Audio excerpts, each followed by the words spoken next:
하나님께서 오늘 우리에게 주시는 말씀은 신약의 말씀 히브리서 12장 7절에서 11절입니다.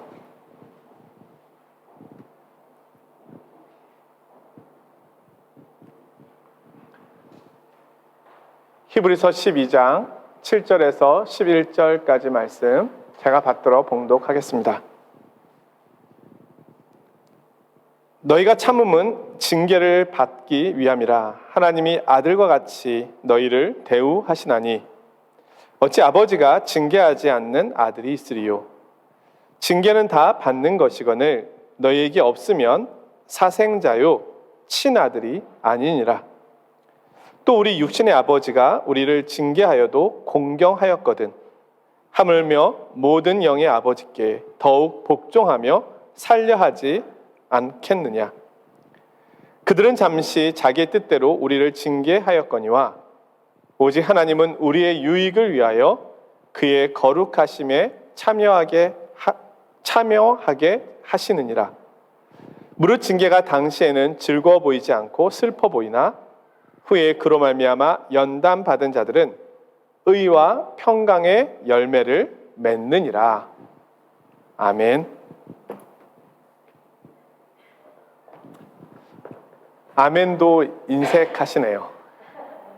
자, 아멘. 파리가 목마릅니다. 파리에서의 물 청소 그리고 세차가 금지되었습니다. 이제 프랑스도 말이 아닌 낙타를 키워야 할 때가 왔다라고 말하기도 합니다. 전 세계가 기상이변으로 어려움을 겪고 있습니다. 힘든 때입니다. 그 가운데서 우리 그리스도인들이 예배의 자리, 기도의 자리, 말씀의 자리, 봉사의 자리를 지키는 것이 더욱더 힘겨워지기도 하였습니다. 그러나 이럴 때 우리는 더욱더 힘써 하나님께서 우리에게 원하시는 또 계획하신 일들을 이뤄가기 위하여 더 힘써야 할 것입니다. 오늘은 그리스도인이 겪는 고난에 대한 말씀을 드리려 합니다. 우리는 그리스도인에게도 고난이 있음을 알고 있습니다. 간혹 이단들은 이 세상에 염려할 것이 없다. 모든 것이 다 형통하고 잘 될 것이다. 이런 가르침을 주기도 합니다. 그러나 그것은 성경적인 가르침이 아닙니다.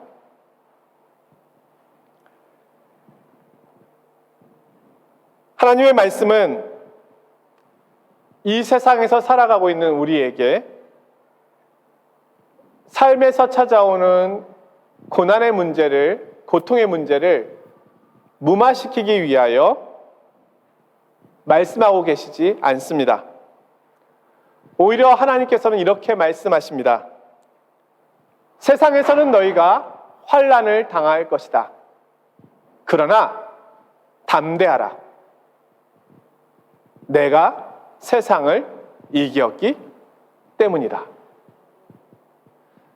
성경은 믿음의 성도에게 고난이 없다라고 말씀하고 있지 않고 도리어 믿음으로 고난을 통과하라고 말씀하고 있습니다.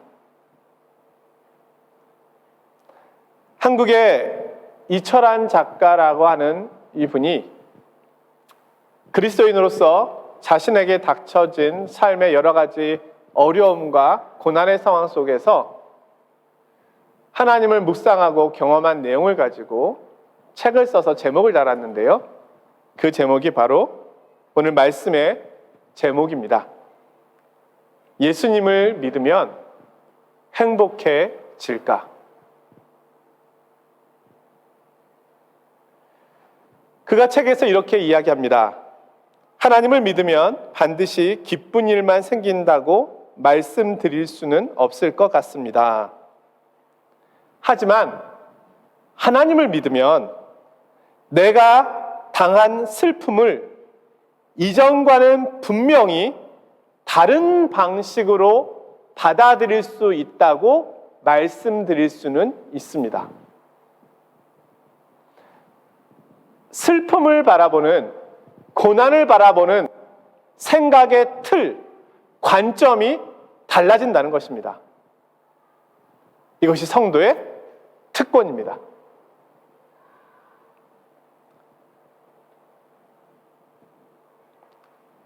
우리는 우리 주변에서 믿음의 성도들이 겪고 있는 고난으로 인하여 많은 고뇌와 슬픔, 어려움 가운데 있음을 자주 경험합니다.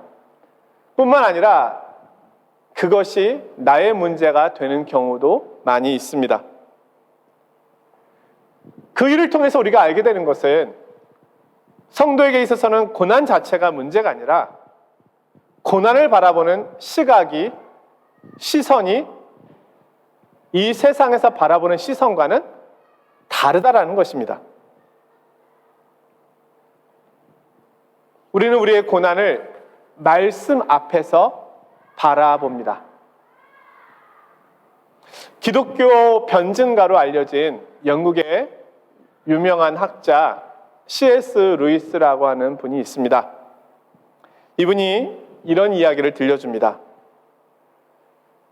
고통의 시간 속에서 하나님께서는 우리에게 우리가 원하는 것을 주시는 것이 아니라 우리에게 필요한 것을 주신다. 오늘 우리가 함께 읽은 히브리서는 그 고난에 대한 관점을 다시금 새롭게 해야 함을 우리에게 들려주고 있는 것입니다.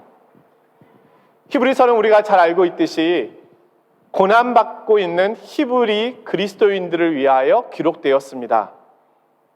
이들은 외적으로 자신들이 예수 그리스도를 믿는다는 신앙 때문에 유대교인들로부터 많은 박해와 어려움에 처해 있습니다.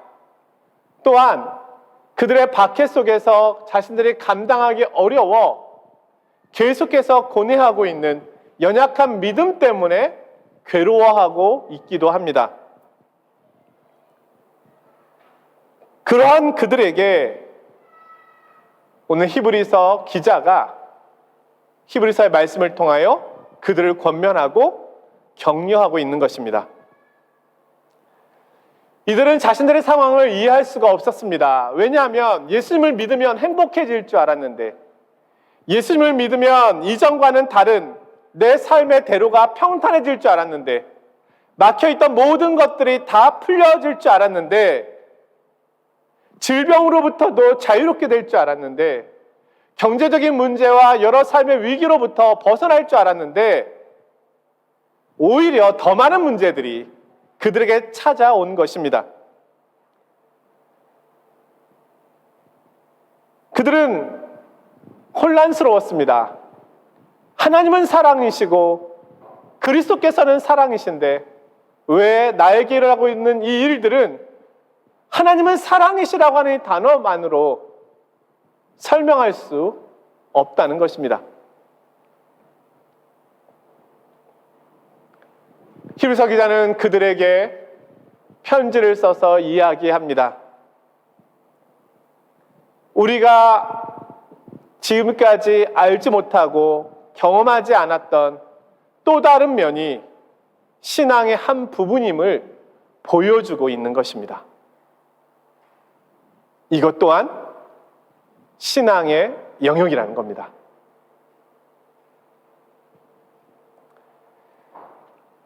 먼저 성경은 그리스도인들에게 마술과 같은 삶이 보장될 것이라고 이야기한 적이 없습니다. 그리스도인의 삶은 마치 하나님이라고 하는 도깨비 방망이를 휘둘러서 원하는 대로 모든 것이 이루어지는 삶을 말하는 것이 아닙니다. 바울사도는 도리어 그리스도인의 삶에는 세상 사람들이 겪지 못하는 또 다른 고난도 더해질 수 있음을 이야기하고 있습니다. 바울 사도는 우리의 믿음 때문에 찾아오는 어려움이 있음을 말합니다. 빌립보서 1장 29절에 그의 고백입니다. 그리스도를 위하여 너희에게 은혜를 주신 것은 다만 그를 믿을 뿐 아니라 또한 그를 위하여 고난도 받게 하려 하심이라. 고난도 믿음과 신앙의 한 부분입니다. 로마서 8장 17절의 말씀입니다. 자녀이면 또한 상속자 곧 하나님의 상속자요 그리스도와 함께한 상속자니 우리가 그와 함께 영광을 받기 위하여 고난도 함께 받아야 할 것이니라.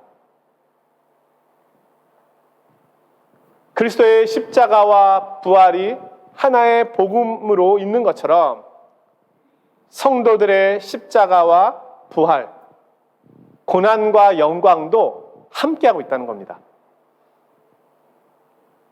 우리는 그리스도와 연합되어 있습니다. 그리스도에게 속해 있습니다.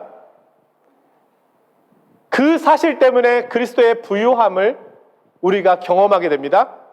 그리스도의 생명이 우리에게 부어진 바 되는 것입니다. 이와 마찬가지로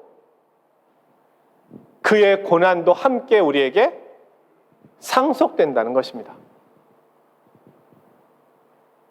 부모가 자녀에게 재산을 물려주면요, 빚도 상속이 되고 재산도 상속이 됩니다.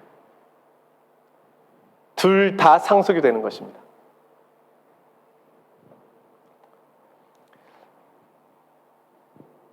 우리는 이 고난을 통하여 고난이 없었다면 이전에는 알지 못했을 그리스도에 대하여 배우게 됩니다. 우리가 흔히 고난 가운데 고백하게 되잖아요. 나도 이렇게 힘들고 어렵고 아픈데 우리 주님께서는 얼마나 힘들고 어렵고 아프셨을까? 나도 이렇게 참고 인내하기가 어려운데 그리스도께서는 어떻게 참고 인내하셨을까? 그리스도를 배우는 것입니다. 또한 고통과 절망과 환난 속에서 하나님의 놀라운 약속의 영광을 바라보게 됩니다. 이 고난을 이길 수 있는 유일한 방법은 하나님께서 내게 허락하신 놀라운 약속의 말씀뿐이구나. 사람이 어찌하겠는가? 사람이 아무것도 할 수 없을 때 오직 하나님만은 일하실 수 있는 분이시구나. 그 약속을 붙잡게 된다는 것입니다. 또한 아울러서 우리는 더욱 거룩한 모습으로 다듬어지게 됩니다. 돌을 조각하는 조각가가 멋진 작품을 만들기 위하여 깎아내듯이 우리는 이 시간을 통해서 하나님의 거룩한 모습으로 다듬어지고 만들어지게 되는 것입니다.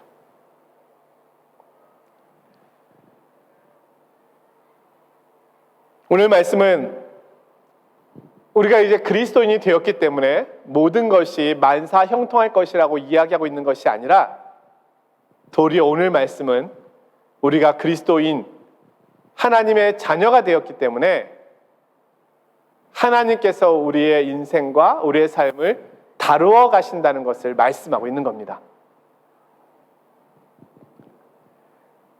오늘 말씀은 하나님께서 우리의 아버지가 되셔서 우리를 징계하시기도 한다고 말씀합니다.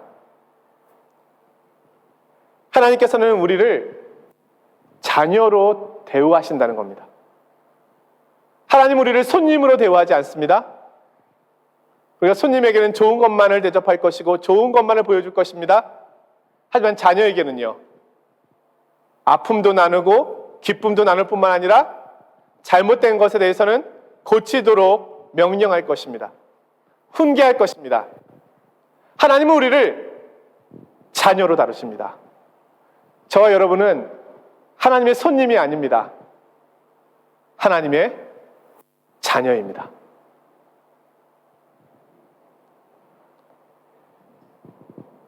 우리가 육신의 부모가 자녀를 사랑하는 것처럼 하나님 우리를 사랑하십니다. 사랑하기에 훈계하십니다. 잘못된 길로, 위험한 길로, 죄악된 길로 가지 않도록 우리를 훈계하시는 겁니다. 세상 사람들에게 있어서 고난은 고난일 뿐입니다. 운이 없었던 것이고 재수가 없었던 것 뿐입니다. 하지만 그리스도인에게 있어서 고난은 그렇지 않습니다. 성도에게 있어서의 고난은 우리의 유익을 위한 하나님의 간섭이신 겁니다.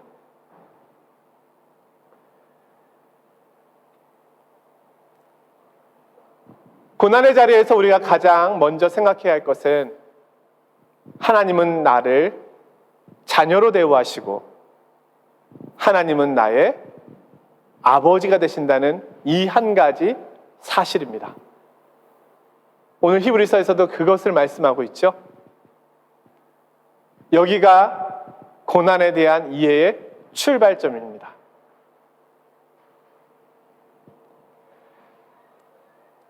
아버지는 자식에게 가장 좋은 것을 주려 합니다. 하나님께서는 우리에게 가장 좋은 것을 주시는 분이십니다. 우리가 경험하고 알고 있듯이 하나님께 가장 좋은 것은 무엇일까요?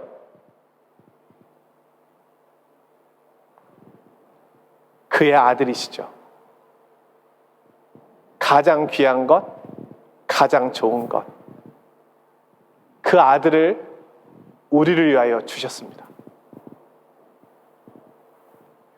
물질을 주는 것 그렇게 어려운 일 아닙니다.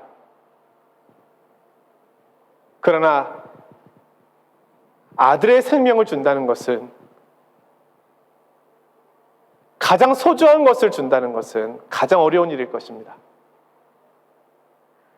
하나님께서 나를 사랑하시는데 가장 소중한 것, 가장 귀한 것을 주시면서 사랑하신 겁니다. 그래서 이 사랑을 알고 있는 우리는 하나님의 사랑을 부인할 수가 없습니다. 이보다 더 큰 사랑이 어디 있습니까?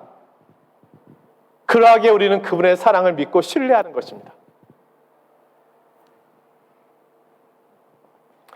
우리의 믿음이 흔들릴 때마다 우리는 이 사실을 붙잡아야 합니다. 하나님의 자녀가 될 자격이 없는 나를 사랑하시기 위하여 자신의 아들의 생명을 주셨다는 이 놀라운 사실을 우리는 붙잡아야 합니다.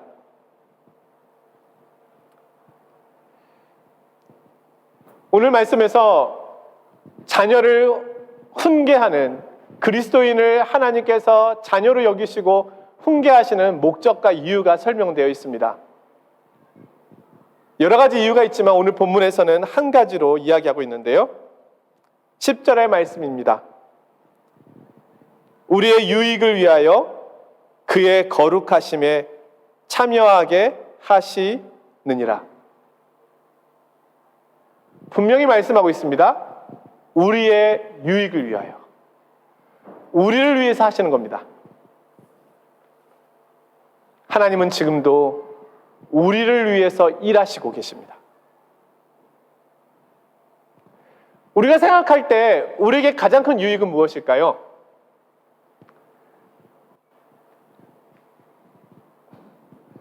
뭐니 해도 머니일 수 있겠죠? 하나님, 제가 가장 많은 11조를 내는 사람이 되게 해주십시오. 네, 거기에 10의 9는 자기 것이라는 거죠. 하나님, 저에게 건강을 주십시오. 모세에게 주셨던 강건함을 주십시오. 저에게 명예를 주십시오. 물론 이 모든 것들이 악하거나 나쁜 것은 아닙니다. 중립적인 것이죠. 그러나 하나님께서 우리에게 주시려고 하는 것은 이 모든 것들은 수단이고 도구일 뿐입니다. 하나님께서 궁극적으로 우리에게 주시려고 하는 최선의 것은 거룩함입니다.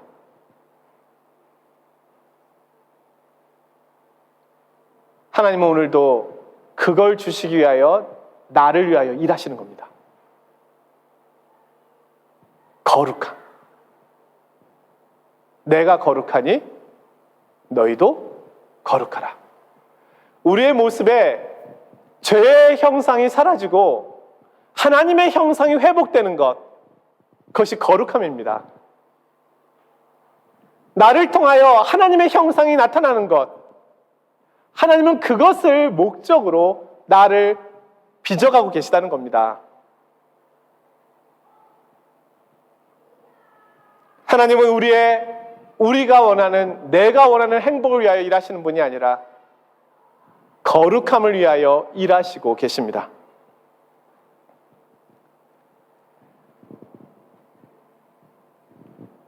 오늘 성경에는 하나님께서 우리의 거룩함을 위하여 일하시는 결과 어떤 열매가 맺혀지는지를 또한 말씀하고 있는데요. 우리에게 찾아온 하나님의 훈계와 고난과 징계를 통해서 우리는 의와 평강의 열매를 맺게 됩니다. 의와 평강의 열매.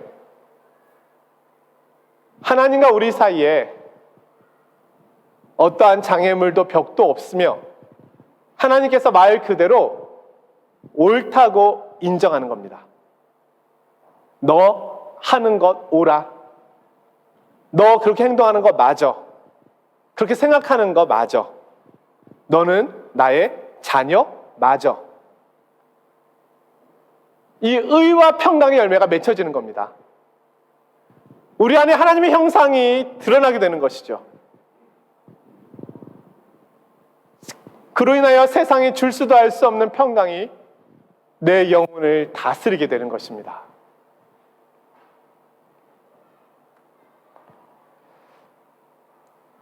고난이 우리로 하여금 하나님을 떠나게 하거나 하나님을 멀리하게 할 수는 없습니다.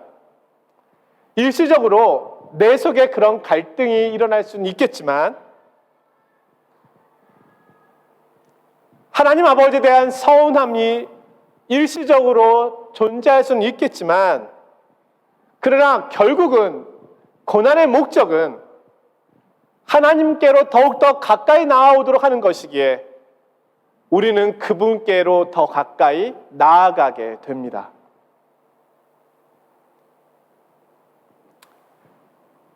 이것이 우리가 가는 길입니다. 동전의 앞면과 뒷면이 공존하고 있는 것처럼 하나님 앞에서의 우리의 신앙에는 고난과 영광이 하나로 공존하고 있습니다. 하나님의 자녀로서 하나님의 백성으로 살아간다는 것은 이 두 가지가 함께하고 있다는 것을 의미하는 것입니다. 그러나 이것이 다르지 않습니다. 고난도 영광도 결국은 우리의 유익을 위하여, 우리의 거룩함을 위하여 사용되어질 것이기 때문입니다. 하나님께서는 이 일을 통해서 우리가 하나님의 백성임을, 하나님의 소유임을 드러내십니다.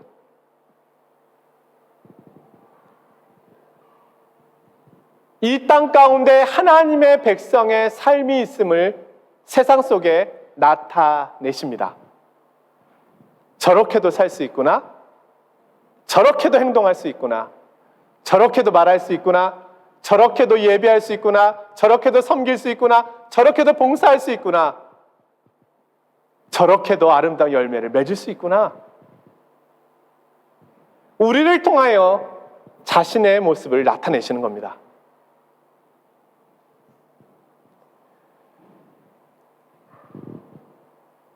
이러한 연단을 받은 그리스도인은 한 가지 분명한 확신을 갖게 되는데요.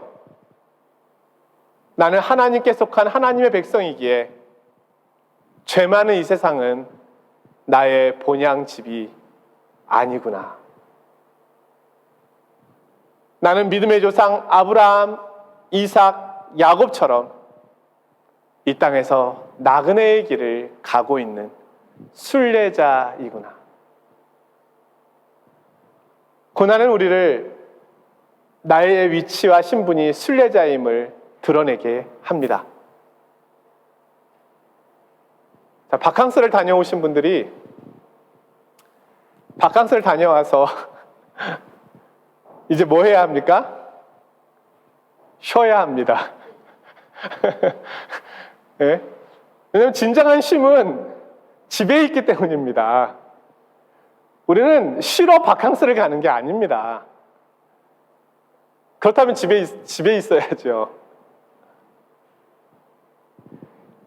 이 세상에서의 삶은 피곤하고 힘들 수밖에 없습니다. 왜냐하면 내 집이 아니기 때문입니다. 아무리 화려하고 큰 내 집을 파리 안에 소유하고 있다 하더라도 그것은 내 본향집이 아닙니다. 나는 나그네요 순례자로 잠시 머물고 있을 뿐입니다.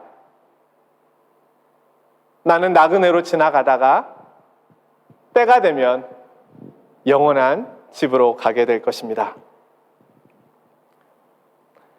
그리스도인은 이 고난의 시간 속에서 하나님 나라를 바라보게 됩니다. 그리고 현실을 부정하는 것이 아니라 현실을 이겨내는 힘을 얻게 됩니다. 우리가 이 세상에 쌓아놓은 모든 보물들은 휴지 조각처럼 사라질 날이 올 것입니다. 내가 그토록 붙잡았던 모든 것들이 먼지만도 못하다는 것을 경험할 때가 올 것입니다. 그러나 하늘에 쌓아둔 보물은 썩지 않고 쇠하지 않는다는 것을 경험하게 될 것입니다. 한 예화를 마지막으로 말씀드리려 합니다. 2차 세계대전 당시에 마틴 루이드 존스 목사님이 영국의 웨스트민스터 채플에서 이 목회자로 설교가로 사역을 하고 있었는데요. 그 교회에 성도님의 아들이 군에 징집되어 전쟁터로 나가게 됐습니다. 그 성도의 아들은 이 공군 특전사로서 이 비행기를 타고 가다가 적진에 가까이 오면 낙하산을 메고 뛰어내려서 그 적을 제압하는 그런 훈련을 받은 군인이었습니다. 그가 전쟁터에 나간 후에 얼마의 시간이 지난 후에 성도로부터 연락이 왔습니다. 사랑하는 아들이 전쟁터에서 전사했다는 소식이었습니다. 그 성도의 편지에는 이런 내용이 있었습니다. 적진에 가까이 와서 아들이 뛰어내렸는데 낙하산이 펼쳐지지 않아서 그대로 순직하게 되었다. 마틴 루존스 목사는 그 이야기를 듣고 너무너무 슬퍼하며 성도에게 위로의 편지를 씁니다. 편지 내용은 이것입니다. 성도님, 우리는 소망 없는 자 같이 슬퍼하지 않습니다. 소망 없는 자처럼 슬퍼하지 않을 수 있음에 감사합니다. 그렇게 많은 이야기들로 위로를 나누었습니다. 사랑하는 성도 여러분, 오늘 성도님을 슬프게 하는 것은 무엇입니까? 성도님들을 행복하지 못하도록 하고 있는 요인은 무엇입니까? 소망 없는 자처럼 슬퍼하고 있지는 않은지요? 하나님의 사랑을 잃어버린 것처럼 아파하고 있지는 않은지요? 아들을 주시기까지 사랑하신 그 사랑이 너무너무 희미하게 보일 정도로 괴로워하고 있지는 않은지요? 다시금 오늘 말씀을 통해서 하나님 아버지의 사랑을 붙잡기를 원합니다. 이 땅에 사셨던 예수님, 누구보다도 가장 큰 고난의 길을 걸어가셨던 그분, 가장 높은 곳에서 가장 낮은 자리로 내려오셔서 가장 큰 멸시와 천대를 받으셨던 그분, 이 땅에서 행복하셨을까요? 성경은 말씀하고 있습니다. 자신 앞에 있는 즐거움을 위하여 십자가를 참으셨다. 그분은 행복감을 가지고 고난의 길을 가셨습니다.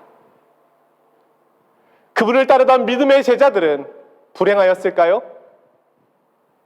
그들 또한 그리스도처럼 자신 앞에 있는 즐거움을 위하여 기꺼이 믿음으로 고난을 통과하며 걸어갔습니다. 오늘 우리는 어떠합니까? 행복하십니까? 예수님을 믿으면 행복해지는 것입니까? 오늘 말씀은 이야기하고 있습니다. 우리는 세상에서 가장 행복한 이들입니다. 의와 평강의 열매가 맺혀지고 있습니다. 거룩한 하나님의 백성으로 다듬어져 가고 있습니다. 이 땅에서의 순례의 길이 마치는 날, 우리는 가장 큰 영광과 복된 아름다움을 경험하게 될 것입니다. 오늘 히브리서 12장 11절 말씀을 마지막으로 읽어보겠습니다. 무릇 징계가 당시에는 즐거워 보이지 않고 슬퍼 보이나 후에 그로 말미암아 연단받은 자들은 의와 평강의 열매를 맺느니라. 그리스도의 사랑과 위로와 평안이 한 주간 동안도 성도님들 위해 충만하시기를 주님 이름으로 축원드립니다. 거룩하신 하나님 아버지, 삶의 자리가 녹록지가 않습니다. 이 정도 노력하고 이 정도 수고하고 이 정도 애썼으면 뭔가 계획하고 원했던 열매들이 보여야 할 텐데 보이지가 않습니다. 하루하루가 힘겹고 어렵게만 느껴질 때가 있습니다. 아침에 눈을 뜨는 것이 두려울 때도 있습니다. 그러나 주님, 성도에게 있어서 이 모든 시간들은 무의미하지 않습니다. 하나님께서는 저희들을 아들로 대하십니다. 저희들은 하나님의 사랑받는 자녀입니다.